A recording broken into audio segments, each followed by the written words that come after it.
안녕하세요. 수면연구학회와 비욘디가 함께하는 수면 이야기 이제 오늘도 시작합니다. 오늘은 단국대학교 병원 신혜림 교수님과 함께 그 춘곤증에 대해서 이야기하도록 하겠습니다.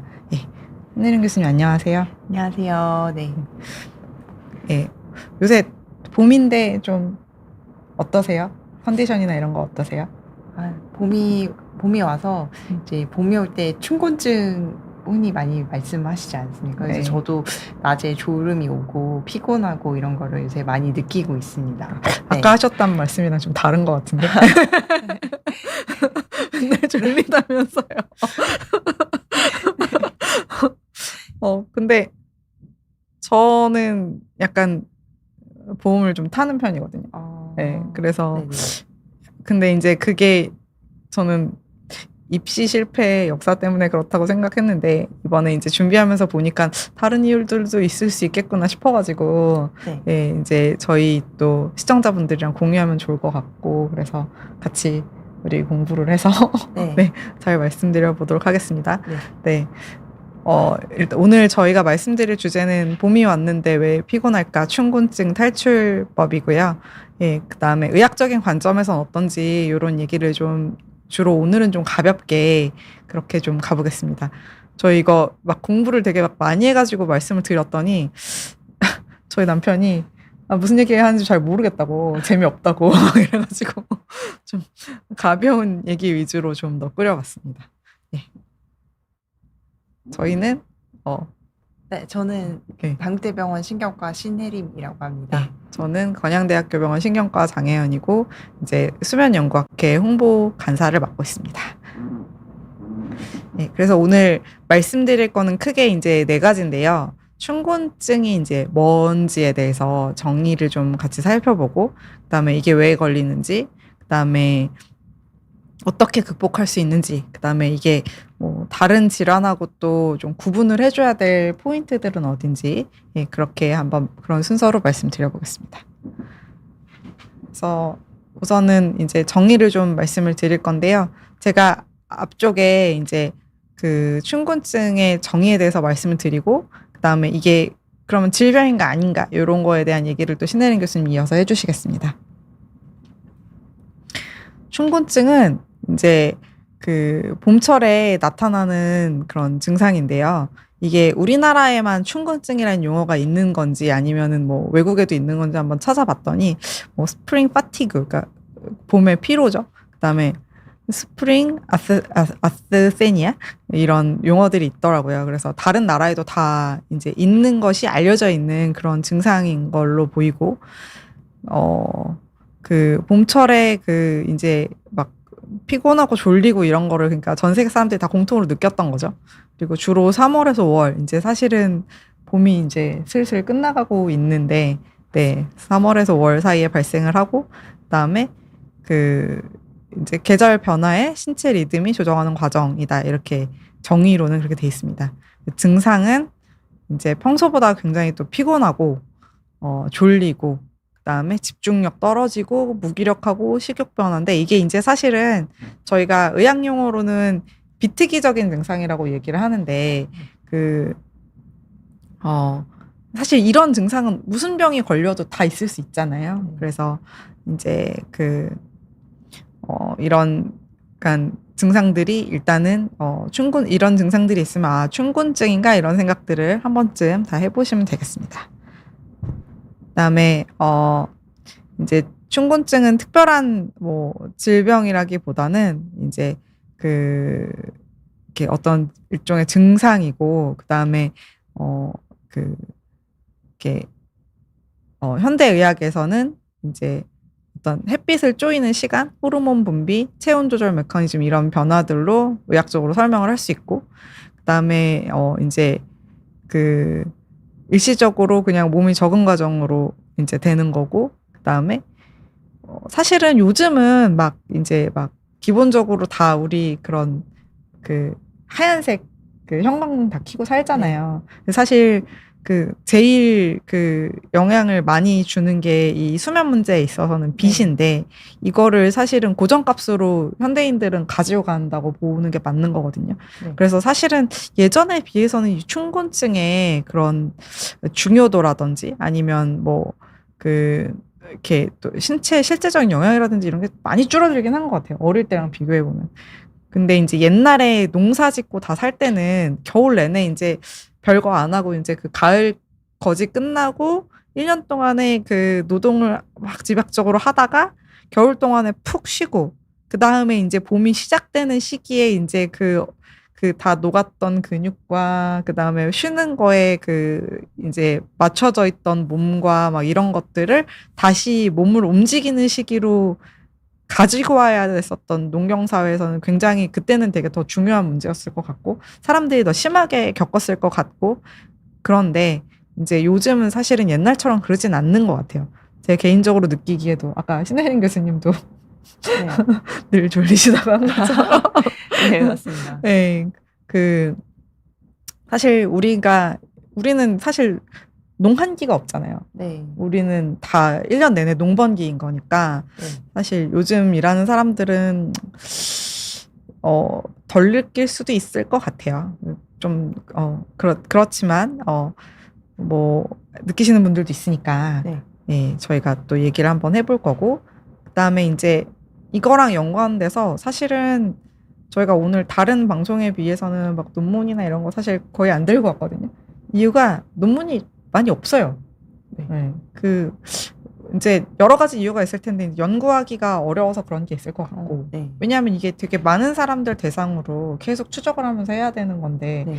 이제 그러기가 사실은 그런 그런 현장에서는 쉽지가 않잖아요. 네. 네. 외래에서도 그렇고 그리고 약간 이제 이렇게 춘곤증이라는 게 병이 아니라 증상이기 때문에 네. 상대적으로 이제 우리가 목숨을 잃을 수 있는 그런 중요한 질병들은 연구를 막 많이 해서 목숨을 잃지 않도록 하는 그런 연구들이 더 잘 따라붙지만 이제 이게 목숨이 왔다 갔다 하는 데까지 가지 않기 때문에 또 연구가 좀 덜 된 부분이 있는 것 같아요. 그래서 오히려 이런 거는 이렇게 연구를 해보면 뭐 재밌겠다. 뭐 이런 생각 드는 포인트도 좀 있긴 했었어요. 개인적으로는. 그리고 이제 요새는 그런 또 이렇게 아까 말씀드린 대로 뭐 이렇게 트래킹하는 방법이나 그다음에 일주기 리듬에 관련된 거, 그다음에 뭐 호르몬 분석하는 거, 그다음에 뭐 생체 시계 조절하는 유전자 연구 뭐 이런 것들이 연구할 수 있는 기법들이 좀 많이 새롭게 생긴 것들이 있거든요. 그래서 그런 연구들이 이제 같이 진행이 되면서 이 간접적으로 좀 알 수 있게 된 부분들은 있는데 춘곤증 뭐 자체에 대해서 더 해결 방법이나 뭐 아니면 뭐 더 특정 원인이나 이런 거를 막 연구를 한 건 또 별로 없더라고요. 네. 그래서 이제 춘곤증이 그러면 질병인지 아닌지 요거에 대해서 신혜림 교수님 좀 말씀 부탁드립니다. 네. 먼저 장혜연 교수님께서 많이 말씀해 주시기는 하셨는데요. 일단은 먼저 이제 결론부터 말씀을 드리면 춘곤증은 질병이라고 보기는 좀 어렵습니다. 의학적인 질환은 아니고 이제 봄이 되어서 저희 이제 외부 온도나 습도가 바뀌면서 생기는 일종의 생리적인 현상이라고 볼 수 있고요. 제가 이제 찾아보면서 이게 굉장히 좀 신기하다고 생각했는데 저는 이제 우리나라에서만 이런 춘곤증 얘기를 하는 줄 알았는데 전 세계적으로도 춘곤증이 이제 있다고 알려져 있고 영어로는 spring fatigue, spring asthenia라고도 한다고 합니다. 그래서 각 지역에 따라서 조금 차이는 있을 것 같고 같지만은 이제 뭐 북반구나 남반구 다 이러한 비슷한 증상들이 보고는 되고 있다고 하고 하지만 이제 우리나라는 굉장히 사계절이 뚜렷한 편이지 않습니까? 그래서 이런 지역에 따라서 기후 특성이 뭐 이제 계절이 비교적 좀 차이가 없는 지역도 있을 것이고 아니 뭐 1년 내내 추운 지역 혹은 더운 지역도 있을 것이고 하기 때문에 이런 일조량 변화에 따라서 강도라든지 지속 시간에는 약간의 차이가 있을 수가 있을 것 같습니다. 네. 그래서 일단 춘곤증은 뭐 기후의 특성이나 그다음에 봄이 되면 일조량이 이제 증가하게 됩니다. 그래서 이런 패턴에 따라서 차이가 있고요. 동아시아에서는 우리나라 포함해서 동아시아에서는 자연스러운 계절 현상으로 옛날부터 이해를 하고 있고 미국이나 유럽 같은 서구에서는 비교적 관심도가 적었다가 최근에는 계절성 정서 장애 요거는 이제 뒤에서도 나오기는 하지만 보통은 겨울에 이제 뭐 우울감이나 이런 게 좀 악화되는 성향이 있습니다. 그래서 이런 것들이 알려지면서 질병에도 어떤 계절성이 있지 않을까라는 생각을 하면서 관심이 높아지고 있다고 하고요. 이제 정확한 이 원인은 뭐 뒤에서도 많이 말씀을 드리겠지만 멜라토닌이나 콜티솔 같은 호르몬의 계절적인 변동성에 의해서도 생길 수가 있고 그다음에 뭐 이제 시상하부의 활동이 이제 계절에 따라서 약간 변화가 되고 하면서 이러한 이제 봄철의 피로감이나 주간 졸음증을 유발할 수 있다고 알려져 있습니다. 그래서 춘곤증은 사실 그냥 단순히 피로하고 우리가 이제 좀 처지고 이런 거 말고도 일상생활이나 업무를 수행하는 데도 악영향을 미칠 수 있고요.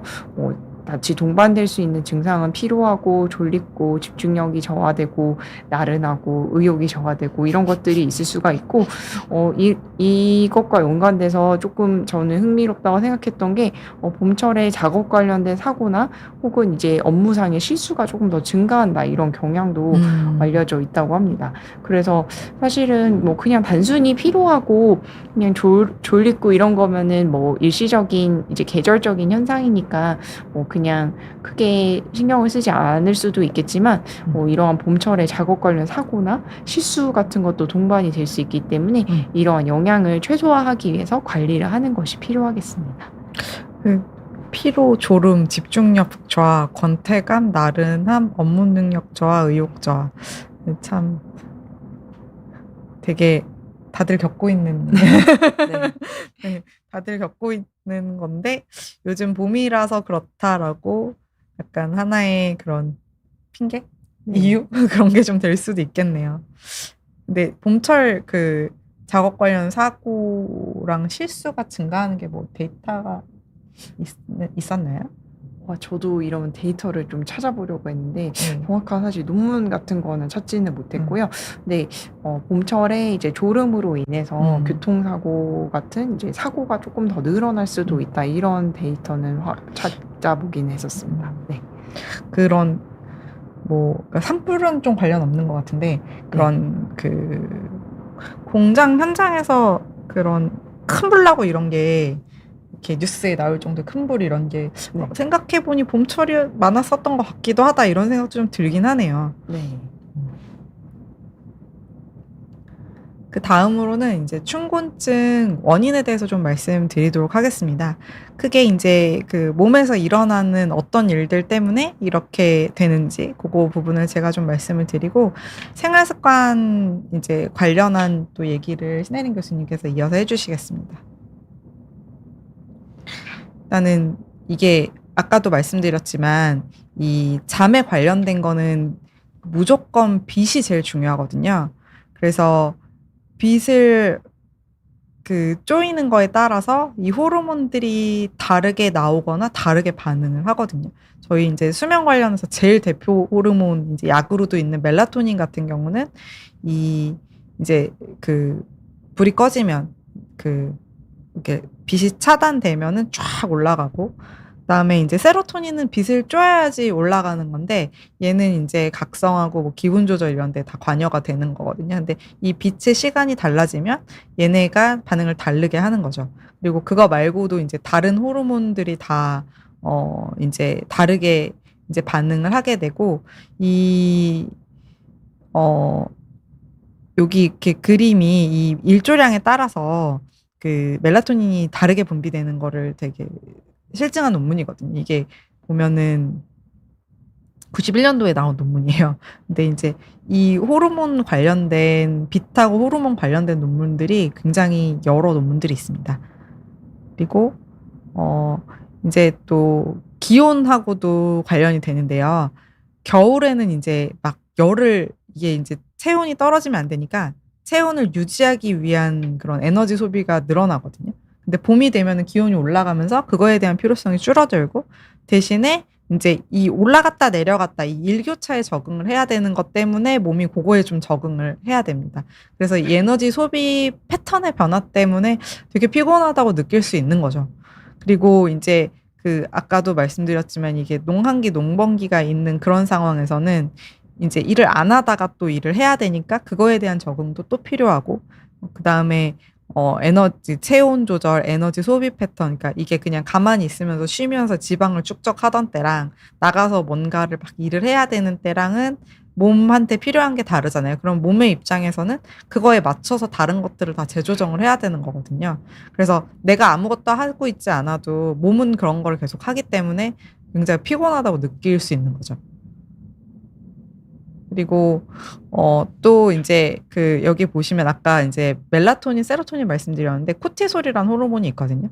얘는 이제 기본적으로 스트레스를 받으면 계속 높은 상태로 유지가 되는 호르몬이고 그다음에 아침에 자고 일어났을 때 확 늘어났다가 저녁에는 이렇게 점점 줄고 그 점점 주는 타이밍에 멜라토닌이 올라오면서 우리가 수면으로 들어가게 되는 거거든요.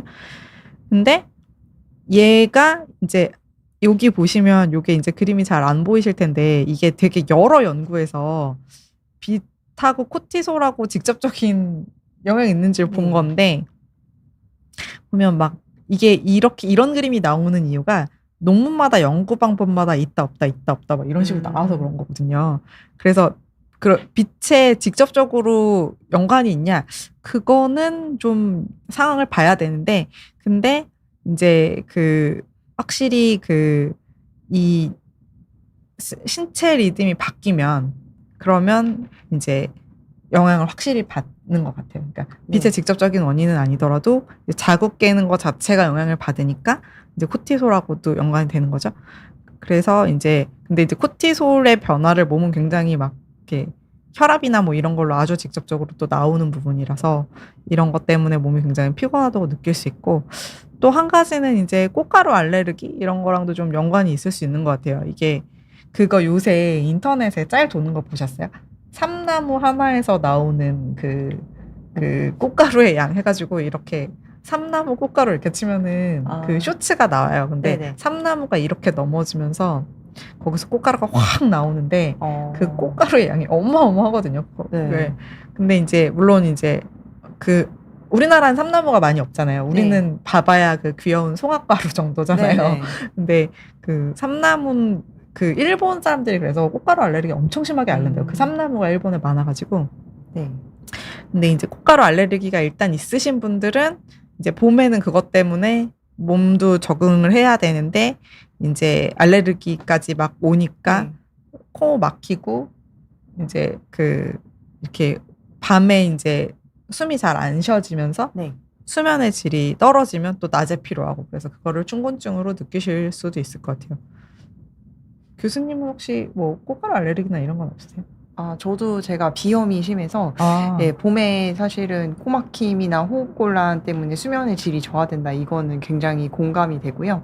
그리고 이거는 생각을 저는 못 해봤던 건데 알레르기 반응으로 인해서 면역 체계가 활성화되면서 또 에너지가 더 이런 소모가 돼서 주간 피로를 더 증가를 시킬 수 있다. 이런 것도 공감이 많이 됩니다. 네. 그리고 이제 개인적으로는 그 수면 그 질환 환자들이 외래에 많이 찾아오다 보니까 또 조금 다른 얘기긴 하지만 수면 무호흡 환자들이 양압기를 착용을 하는데 봄철에 그 이제 알레르기 비염 때문에 양압기를 적응하기가 더 힘들다. 숨 막히는 기분이 더 많이 든다. 이렇게 해서 적응을 잘 못하는 경우들도 좀 있더라고요. 그건 그래서 진짜 확실히 연관이 있겠네요. 예, 그래서 확실히 수면의 질 저하랑 여러 가지 연관이 있는 것 같습니다. 비염 있으신 분들은 이게 비염 관리를 하시면 그런 충곤증 증상을 조금 완화시키실 수도 있으니까 뭐 그다음에 이제 자기가 꽃가루 알레르기인 거 잘 모르고 있어도 막상 병원 가서 검사해 보면은 또 나오는 경우들이 있거든요. 그러면은 그거를 알면 또 피할 수 있으니까 예, 그런 거는 같이 보면은 좋을 것 같습니다. 그리고 요거는 이제 앞에서 이어지는 얘기인데 이게 그 계절에 따른 수면의 패턴 변화거든요. 그래서 여기 제일 위에 보이는 게 그 총 수면 시간이고요. 그다음에 요 제일 밑에 보이는 라인이 깊은 잠이고 요게 이제 렘 수면인데 요때가 여름이에요. 그래서 여름에는 더우니까 사람들이 잠을 잘 못 자긴 하잖아요. 그렇긴 하고 이제 계절이나 빛의 양에 따라서 이런 깊은 수면의 그 총 수면의 양도 그다음에 깊은 수면의 그런 그 양이나 패턴도 이 계절과 그 시간에 따라서 이렇게 변한다. 이런 것들을 이제 알아냈거든요. 그러니까 이런 게 다 변하다 보면 이제 그러니까 극적으로 변하는 봄 타이밍 중에 하나잖아요. 봄이 올 때가. 그럴 땐 진짜 좀 몸이 적응을 하는 게 필요할 수 있겠습니다. 그리고 이제 또 하나의 요인은 이제 비타민 D죠. 그래서 이제 비타민 D가 계속 부족하고 있다가 빛을 받으니까 몸에서 비타민 D를 만들어내는데 사람이 이제 보통 이제 다이어트를 위해서는 운동을 하면은 팔다리에서 그 근육에서 에너지를 많이 쓴다고 생각하는데 사실 뭐 우리가 그냥 계속하고 있는 거, 숨 쉬는 거, 장액 만드는 거, 그 다음에 비타민 D를 몸에서 생성하는 거 이런 것들에도 되게 엄청난 에너지가 들어가는 거거든요. 그래서 그런 부분에 에너지를 쓰기 때문에 또 피로감이 발생을 할 수가 있고, 그다음에 이제 몸에 뭐 그런 면역 체계 자체도 또 적응을 또 해야 되니까 또 그런 부분도 몸에 부담을 주면서 피로감과 졸림으로 나타날 수 있겠습니다. 네. 그리고 춘곤증의 원인 생활 습관에 관련해서 또 말씀을 드리겠는데요. 일단은 계절에 따라서 약간 이제 저희가 수면 패턴이 변화하는 경향이 있습니다. 그래서 봄이 되면은 일조량 이제 햇빛을 쬐는 이 일조량이 증가가 되고, 그다음에 보통 이제 날씨가 풀리기 때문에 사람들이 밖에 나가서 뭔가 활동을 하게 됩니다. 그래서 활동량이 증가하게 되면서 수면 패턴이 변화하게 되는데요. 이로 인해서 이제 겨울에서 봄으로 넘어가면서 활동량이 증가되는 것에 대한 피로감이 증가가 되고, 또 이때 이제 저희가 이제 날씨가 따뜻해져서 운동도 하게 되고 야외 활동도 하게 되고 또 봄맞이 청소 등등 이런 활동이 증가가 되게 되면서 낮에 피로함이 더 심해질 수 있겠습니다. 봄맞이 청소 하셨나요? 저는 아직은 못했습니다. 요새 바쁘시죠? 네. 저는 사실 지난주에 네.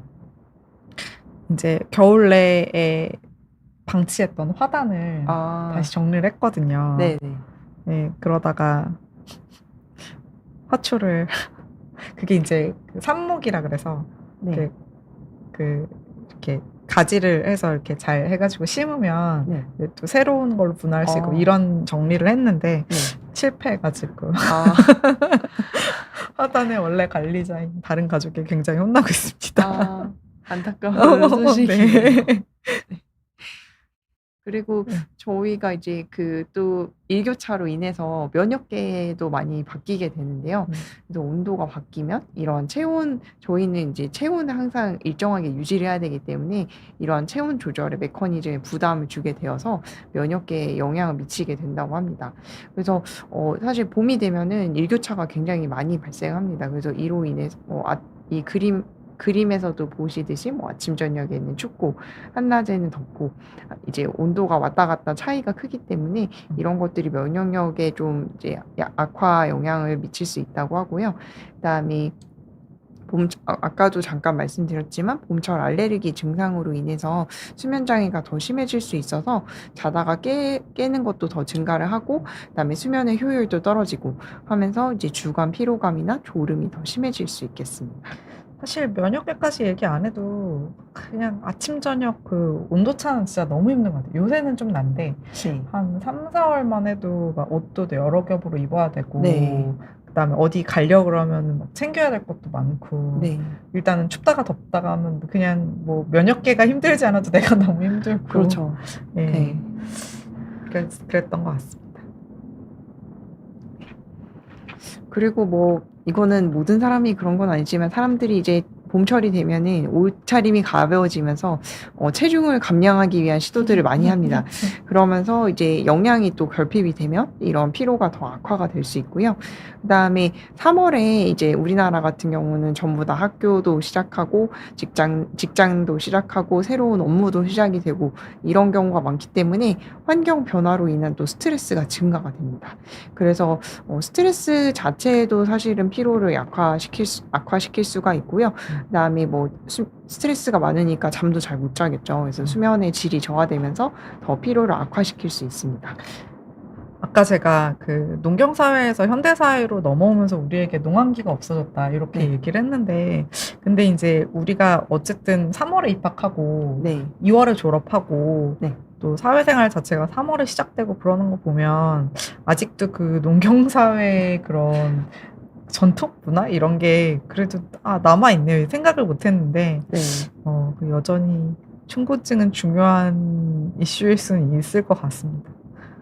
그리고 봄철 체중 감량은 진짜, 그러니까 이거를 하는 사람은 네. 보통 타입 A 퍼스널리티를 갖고 있을 것 같아요. 네. 그러니까 왜냐하면 계획적인. 그쵸? 네. 왜냐하면 이게 사실 봄철에 옷이 얇아진다고 체중 감량을 시도를 뭐 그렇게 하겠어요? 여름에 결국은 벗고 다니는 것 때문에 하는 건데 네. 보통 남들이 이렇게 봤을 때 좀 빠졌네라고 하려면은 그래도 한 10kg는 빼야 남들이 안단 말이에요. 그러면 그 정도 빼려면 3개월 걸리거든요. 그렇죠. 봄에 봄부터 시작해야죠. 그러면 봄에 체중 감량 시도하는 사람이 효과를 보려면 여름인 거니까 이거를 시도하는 사람들은 굉장히 계획적이고 되게 치밀한 사람들인 거죠. 그렇기 때문에 좀 더 스트레스도 많이 받을 그치. 수도 있을 네. 것 같습니다. 네. 질문이 2가지가 들어왔는데요. 일단은 첫 번째는 뭐 봄에 충곤증이 자주 온다 하시고 이제 점심시간이 되면 충곤증이 나온다. 예를 들면 밥 먹고 나면 하품이 나온다라고 하시는데 이거를 예방법이 있는지 질문해 주셨습니다. 일단은 밥 먹고 하품하시는 거는 충곤증 이전에 식곤증 아닌가요? 저는 사실 이거 아까부터 보고 있었는데 저는 먼저 그 생각이 들었고 이제 예방법은 봄이 안 오게 하는 걸까요? 예방법이요. 예방법은 뒤에서 생활습관 교정에 대해서 저희가 자세하게 말씀드리기 때문에 끝까지 방송을 잘 봐주시면 될 것 같습니다. 예방법이라기보다는 약간 해결법에 가까울 것 같습니다.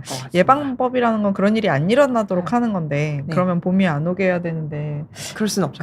없고 해결법은 저희가 조금 뒤에서 말씀을 드리도록 하겠습니다. 두 번째 질문은 신체 변화로 인해서 충곤증이 생기는 거라면 봄만 아니라 다른 환절기에도 많이 생기냐? 와, 어렵다. 이런 심오한 질문 해주시다니. 어떻게 생각하세요? 저도 이제 자료 찾아보면서 비슷한 생각을 하기는 했었는데요. 일단은 뭐 사실은 봄에서 여름으로 넘어가거나 가을에서 겨울로 넘어가는 거는 사실 이제 점점 일조량이 감소하는 그 과정 속에 있기 때문에 그렇게까지 영향이 없을 수도 있지 않을까 싶기는 했고요.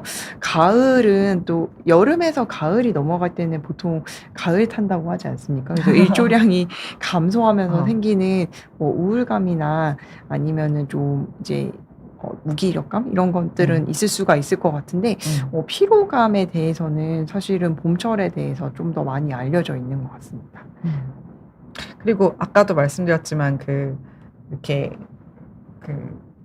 겨울에 이렇게 누워서 지내고 그다음에 이제 좀 휴식의 모드로 있다가 이제 노동의 모드로 다시 넘어올 때에 느끼는 거기 때문에 뭔가 사회적인 그런 더 이펙트, 영향 그런 것들이 더 있어서 굳이 또 이름이 따로 붙은 것 같다는 생각도 좀 들고요. 그다음에 이게 우리나라 같은 경우는 아까 신혜림 교수님도 말씀 주셨지만 봄, 여름, 가을, 겨울이 되게 뚜렷하잖아요.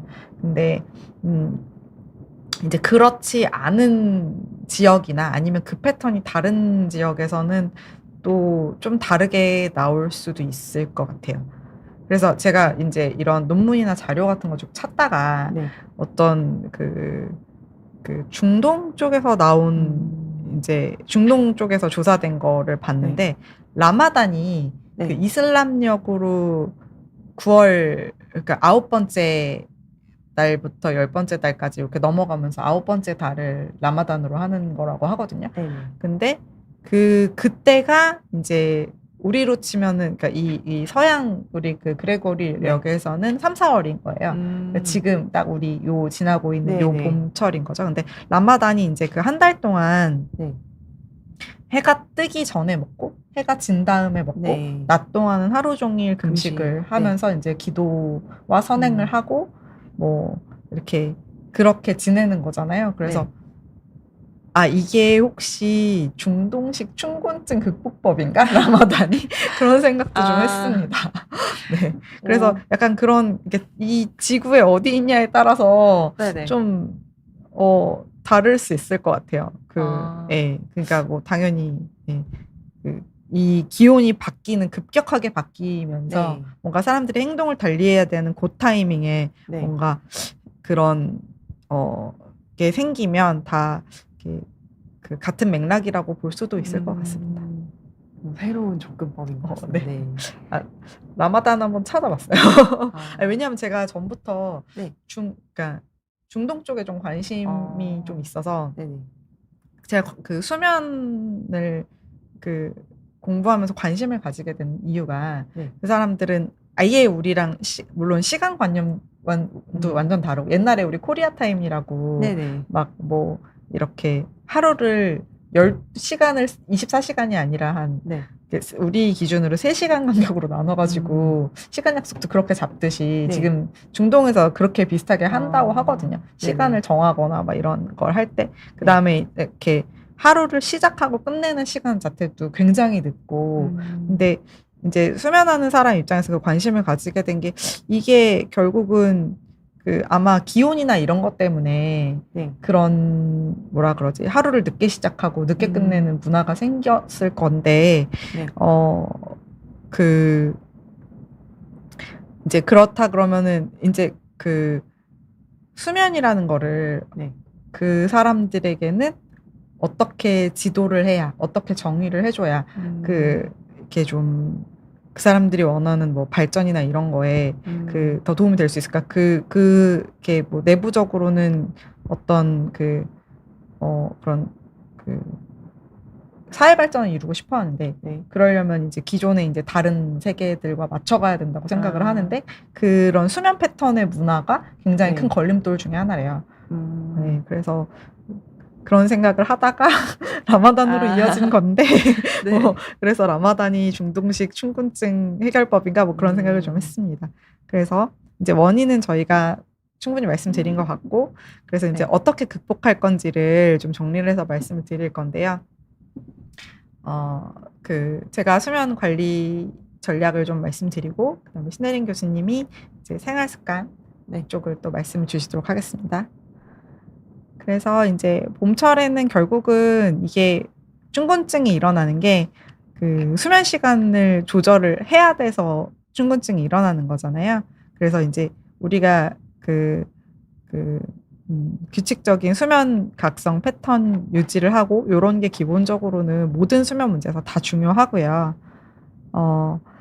이제 그 일조량이 이제 계속 늘어나면서 또 몸의 생체 시계 조절이 필요한 거거든요. 그래서 일정한 시간에 자고 일어나는 규칙적으로 하는 게 좀 중요한데 이제 이럴 때는 일어나는 시간이 더 중요하거든요. 잠자는 시간은 일어나는 시간을 쫓아가게 돼 있으니까. 그래서 잠자는 시간은 조금 잠이 올 수도 있고 안 올 수도 있고 이런데 일어나는 시간은 약간 의지를 발휘할 수 있는 부분도 있고 그래서 잠자는 시간이 거기에 이렇게 쫓아갈 수 있고요.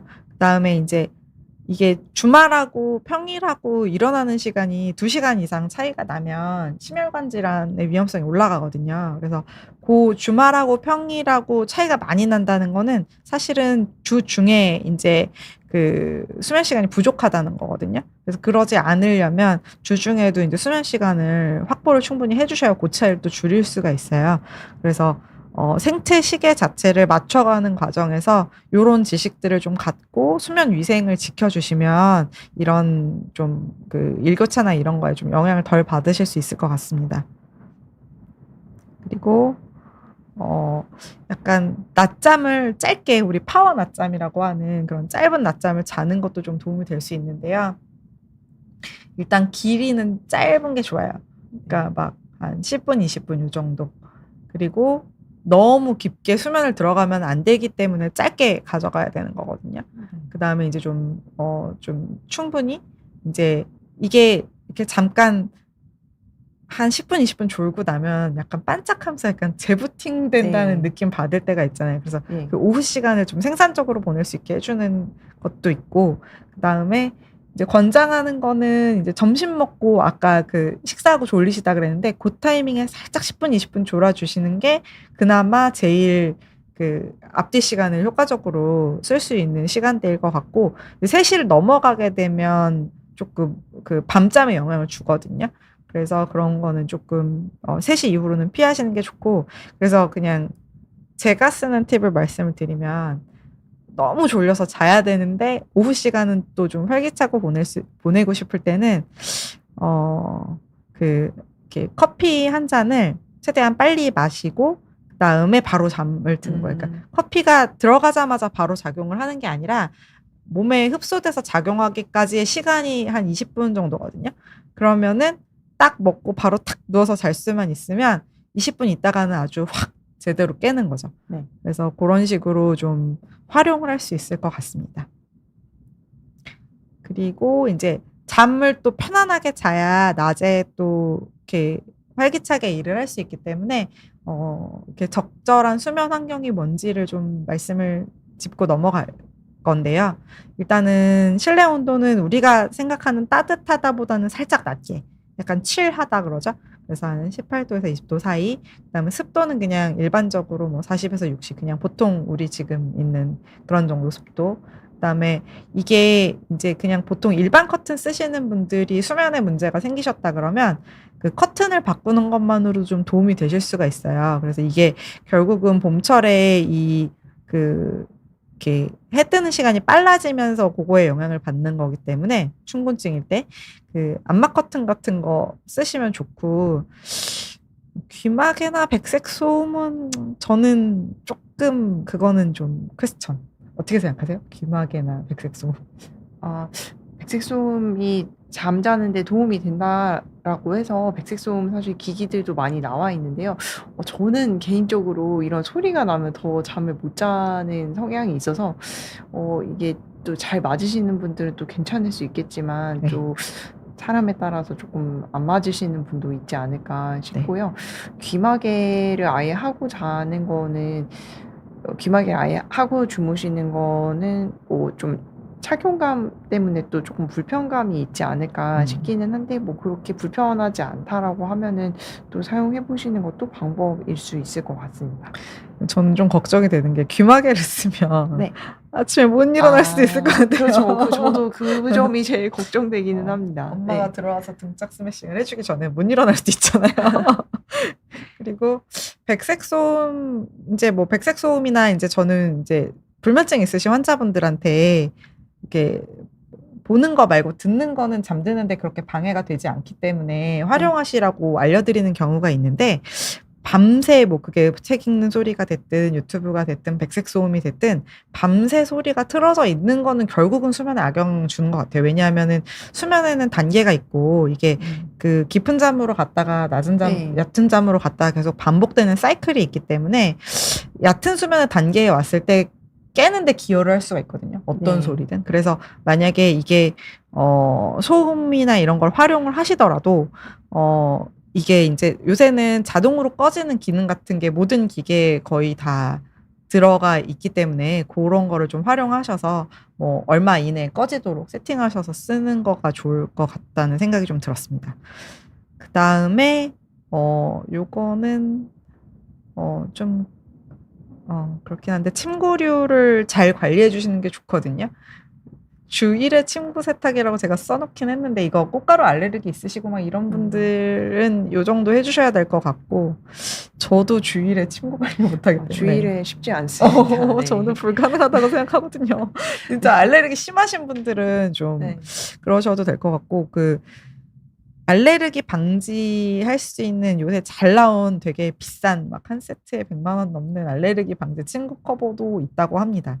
요거 사실은 이게 사실 저희보다 그런 비염 많이 보시는 이비인후과 선생님들은 되게 잘하시더라고요. 네. 네, 그래서 이비인후과 하는 친구가 이제 저희 딸이 사실 비염이 있거든요. 그래서 이거 뭐 어떻게 뭐 해줄 거 없나 뭐 이러면서 한참 얘기를 해봤더니 그런 거 있다고 바꿔주라고 막 그러긴 하더라고요. 네, 그래서 그 알레르기가 심하신 분들은 활용해 보셔도 좋을 것 같습니다. 그 다음에 이제 스마트워치도 좀 활용을 해보실 수 있는데요. 활용해 보신 적 있나요? 그 연구 같은 거 뭐 하나 하시지 않으셨어요? 신혜림 교수님? 스마트워치 제가 개인적으로 뭐 몇 주 정도 사용을 잠깐 해봤었는데요. 근데 스마트워치를 잘 사용하면은 본인의 이제 수면의 질도 체크가 되고 그 다음에 어느 정도 이제 계속 피드백이 들어온다고 해야 할까요? 그래서 수면의 질을 관리하는 데 조금 도움이 될 수도 있겠다는 생각을 했습니다. 네. 저는 개인적으로 이제 수면 트래킹을 사실 굉장히 장기로 하고 있거든요. 네, 근데 써보면 이제 이제 어떻게 활용하시냐에 따라서 좀 다른 것 같아요. 사실 수면을 전공하는 이제 수면 질환을 보고 있는 의사 입장에서는 제일 무섭다 그래야 되나 곤란하다 그래야 되나 이렇게 환자분들 중에 저처럼 저는 제 걸 계속 하면서 환자분들 중에 이거를 막 몇 년씩 해가지고 데이터를 뭐 이만큼 들고 와서 저를 보여주시는 분들이 있어요. 다 보기 외에는 좀 힘드니까 그래도 객관적인 자료를 갖고 오시니까 좀 도움이 되긴 하죠. 그렇긴 한데 사실은 제가 오래 써본 입장에서의 제일 장점은 뭐냐면 내가 그래도 이 정도면 잘 잤네? 이거를 좀 확인할 수 있다는 게 그러니까 예를 들면 내가 주관적으로 잘 못 잤다고 느끼는 날도 있을 텐데 그날이랑 괜찮게 잔 날이랑 데이터가 비슷하면 그래도 어제는 그래도 뭐 그렇게까지 나쁜 건 아니었나 보다라고 하면서 그 다음 날의 생활을 이어가는데 조금 더 도움이 되고 그다음에 요렇게 계절적으로 변화가 있는 타이밍에 활용을 하면 예를 들면 이제 이번 주는 조금 일찍 자야겠다라거나 뭐 요런 식의 뭔가 그런 이렇게 참고 자료로 확실히 좀 잘 활용하시면 좀 좋을 수 있을 것 같습니다. 그리고 이제 또 하나 좀 팁을 드릴 수 있는 거는 블루라이트. 저희가 아까 멜라토닌 중요하다고 말씀드렸잖아요. 근데 그 멜라토닌이 몸에 빛이 들어오면은 확 날아가 버리거든요. 그래서 그런 거를 막아줄 수 있는 그런 뭐 블루라이트 차단 안경이라거나 아니면은 휴대폰 우리가 이제 제일 요새 많이 보는 게 휴대폰이니까 시간대 따라서 저녁 시간대는 블루라이트 차단 기능을 자동으로 이제 설정을 해 놓으신다거나 그다음에 이게 이제 저녁 때에 블루라이트를 차단하는 것도 중요한데 아침 시간에 낮 시간에 충분하게 자연광에 노출되는 것도 굉장히 중요하거든요. 근데 이게 별거 아닌 것 같지만 이렇게 자연스럽게 사람이 깨는데도 제일 많이 기여를 하는 게 사실은 햇빛입니다. 그래서 바쁘시더라도 햇빛에 노출되시는 시간을 좀 충분히 확보를 하시면 수면의 리듬을 전체적으로 잡는 데 도움이 받으실 수 있을 겁니다. 그리고 이제 제가 매번 방송 때마다 이 부분을 강조하게 되는데 이렇게 신생아들 이렇게 수면 습관을 들일 때 이제 저희 큐를 준다 그러죠. 이 어떤 일정한 행동을 하는 거예요. 그래서 이제 뭐 예를 들면 뭐 목욕을 하고 뭐 이렇게 애기랑 뭐 잠깐 뭐 눈 맞추고 책을 읽어주고 하다가 잠을 잔다. 요거를 매일 똑같이 반복을 하면 요 행동을 한 다음에는 자는 건가 보다라고 애가 받아들이고 그 시간 되면은 자러 가는 게 이제 되게 중요한 수면 교육이잖아요. 근데 요거를 어른한테 하는 거죠. 나 자신한테. 그래서 자기 전에 이런 루틴의 행동들을 쭉 하고 그러고 잠잔다를 몸한테 계속 알려주면 이게 쉽게 잠이 들면서 항상 이렇게 잠자는 시간을 일정하게 유지하는데 도움을 받으실 수 있을 걸로 생각이 됩니다. 그다음에 춘곤증을 극복할 수 있는 생활 습관 얘기 좀 해주실까요? 네. 뭐 우선은 영양 보충 관련해서 말씀을 좀 드리면 이제 봄철에는 신진대사가 증가하기 때문에 뭐 신선한 채소나 과일을 섭취해서 비타민을 충분히 섭취를 해 주는 게 중요하고요. 그다음에 아침 식사 챙겨 먹고 뭐 철분도 보충을 해 주는 것이 좋다고 합니다. 렌틸콩도 있네요. 네. 그리고 뭐 수분 섭취를 충분히 하는 것도 도움이 된다고 하고요. 왜냐하면 탈수로 인해서도 피로라든지 집중력 저하, 두통 같은 것들이 생길 수 있다고 하고, 그다음에 규칙적인 운동을 하는 것이 중요합니다. 이게 참 지키기는 어렵지만요. 어렵죠. 네, 주 3회 이상 30분 이상 유산소 운동하는 것을 권장을 하고 있고, 뭐 걷기, 조깅, 자전거 타기, 수영과 같은 여러 가지 유산소 운동을 해볼 수 있겠고요. 그다음에 이러한 운동을 꾸준히 하게 되면 혈액 순환이 촉진되고 또 산소 공급이 증가가 되면서 피로가 감소하게 됩니다. 하지만 운동을 너무 밤에 과하게 이제 격한 운동을 하면은 숙면을 방해할 수도 있기 때문에 저녁 운동은 주무시기 2시간 전에 마치는 것이 좋습니다. 사실 한 심부 체온 완전히 떨어지려면 6시간 네. 정도 걸리니까요. 그렇죠. 보통은 그래서 오전 운동을 많이 권장을 하고 있기는 그쵸, 합니다. 그쵸. 그래서 규칙적인 또 생활 습관과 수면을 갖는 것이 중요한데 아까 말씀하신 것처럼 낮잠을 짧게 그리고 강력하게 자는 것도 도움이 될 수 있겠고요. 그다음에 낮에는 햇빛을 노출해주고 오전에 특히 30분 이상 햇빛을 쬐는 것이 오전에 이제 활기차게 피로를 회복하는 데 도움이 될 수 있다고 합니다. 그리고 또 스트레스 관리가 굉장히 중요한데요. 이 스트레스로 인해서 또 피로감이 심해질 수 있기 때문에 일과 휴식의 균형을 유지를 하고 또 이제 자신만의 스트레스 해소법을 개발을 해서 이제 스트레스 관리를 하는 것이 필요합니다. 신혜림 교수님은 스트레스 관리 어떻게 하세요?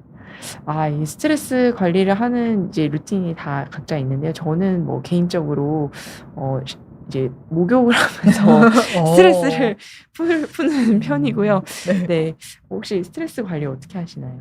이게 이제 스트레스 때문에 못 주무신다는 분들한테는 별로 도움이 안 되는 소리인데 네. 저는 아까 왜 잠깐 낮잠 자면 재부팅 된다고 아까 말씀드렸잖아요. 저는 한번 자고 일어나면 그러니까 이게 못 자는 거가 쌓이면 제가 화를 자꾸 내더라고요. 네. 그래서 저의 스트레스 관리법은 사실은 자는 겁니다. 그리고 그 의학적 질환 말씀드리기 전에 질문을 몇 가지 받아보도록 하겠는데요. 일단은 커피냅 아까 말씀해 주셨는데 정말 효과적인가요? 저는 사실 자주 쓰는 방법이고요. 네. 이거 가르쳐 주신 분이 저희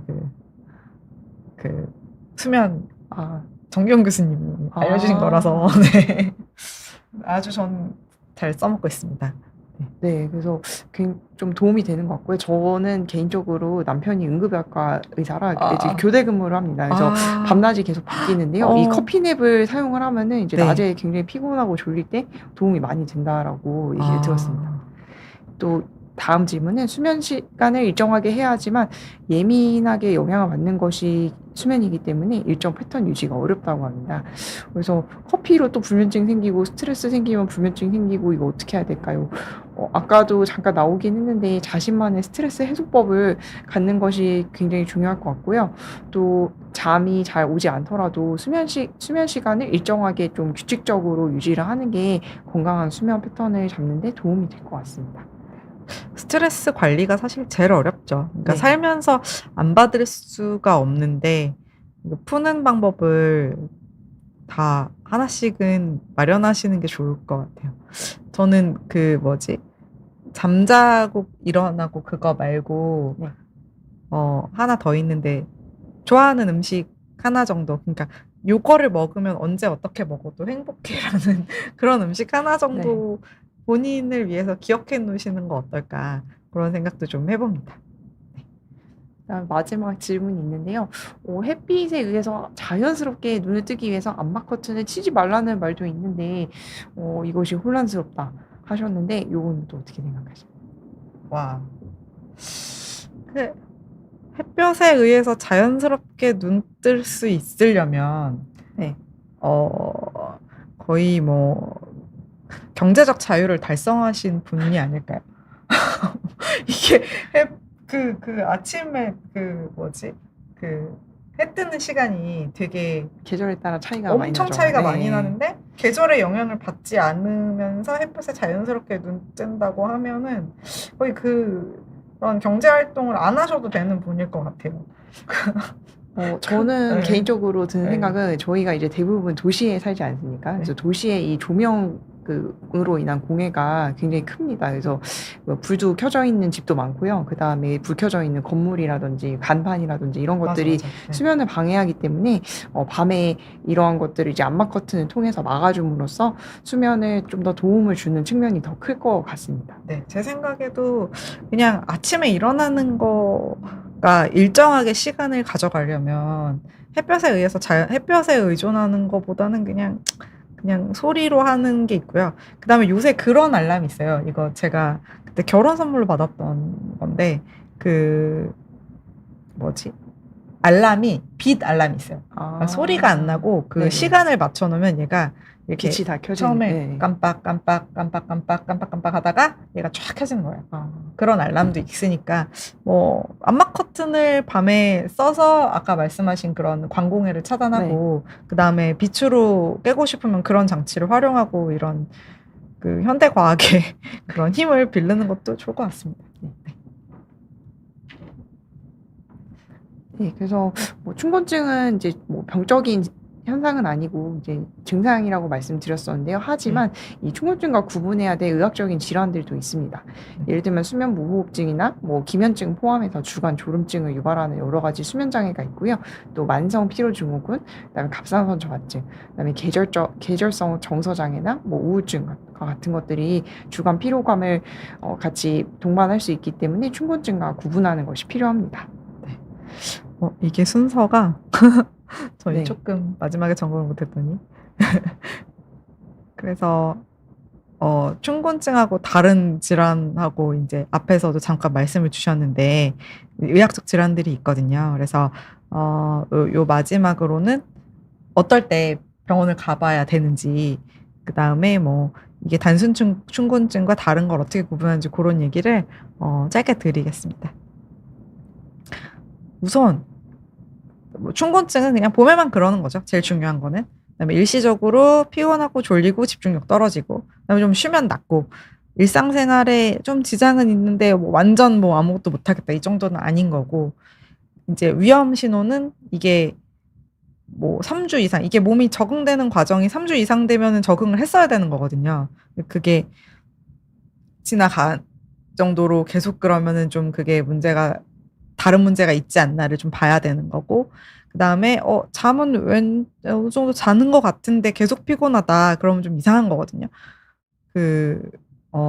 그래서 그런 부분도 한번 체크를 해봐야 되고, 그다음에 일상생활에 이제 아주 심각한 지장이 있다. 이 충곤증에서는 일상생활에는 뭐 약간의 지장은 있지만 엄청난 지장은 없어야 되는데 엄청난 지장이 있다. 그다음에 자기 감정 문제, 우울감, 불안감 뭐 이런 것들이 계속 해소가 안 된다거나, 그럴 때는 좀 같이 봐야 될 것 같습니다. 그다음에 체중이 빠지거나 어디 통증이 동반되면 또 다른 걸 좀 생각을 해보셔야 될 것 같고, 그다음에 이게 나이에 따라서도 조금씩 다 패턴이 다를 수는 있는 것 같아요. 그래서 이제 3월에 계약하는 뭐 청소년이나 이런 분들은 또 그런 학업 스트레스랑도 연관이 있고, 그다음에 뭐 성장 호르몬이 분비랑 관련돼서 수면에 영향을 주거든요. 그래서 그런 영향도 있고요. 그다음에 뭐 성인은 뭐 스트레스 받고 뭐 이런 것들이 항상 영향을 주기 때문에 그렇고, 여성분들은 또 생리랑 연관돼서도 또 수면에 영향을 받을 수 있습니다. 그리고 어르신들은 이제 나이들 자체가 사실은 수면에 되게 안 좋은 영향을 주거든요. 나이가 들수록 점점점 이제 잠을 더 잘 잘 수 있는 뇌의 기능들이 퇴화를 하기 때문에 계절 변화에 더 민감하게 반응하실 수도 있어서, 좀 피곤하고 안 좋으시면 앞에 이제 사항들을 체크해 보시고 충곤증이 아닌 것 같다 싶으시면 이제 병원에서 한번 체크를 받으셔야 되는데, 어떤 경우에 더 그런지 신혜림 교수님이 좀 더 자세하게 말씀 주시겠습니다. 네. 뭐 충곤증과 구분해야 될 의학 조치란 아까 말씀드렸지만 수면 장애나 만성 피로 증후군, 갑상선 저하증, 뭐 우울증과 같은 것들이 있을 수 있고요. 마지막으로 질문 하나 받도록 하면은 이제 뭐 29세 남자분이신데 7시 20분에 기상하고 5시에 퇴근하고 그 이후에 너무 졸리시다고 합니다. 근데 우선은 좀 정보가 부족해서 뭐 총 수면 시간이 어느 정도 되시는지, 예를 들면은 총 수면 시간이 너무 짧다거나 하면 그것 때문에도 졸리실 수가 있으니깐요. 그다음에 영양제를 먹으면 효과가 있다고 생각하시나요? 라고 하셨는데, 영양제보다는 근본적으로 규칙적인 수면 습관을 가지시는 게 조금 더 도움이 되실 것 같습니다. 네. 충곤증과 구분해야 될 의학적 질환 요거 잠깐만 네.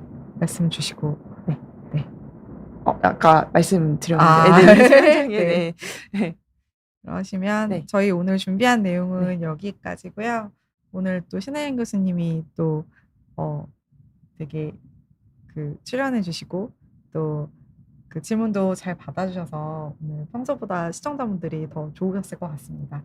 네, 저희 수면연구학회와 비욘디가 함께하는 수면 이야기 오늘 여기서 마치고요. 2주 있다 다시 같은 시간에 찾아뵙도록 하겠습니다. 감사합니다. 네. 감사합니다.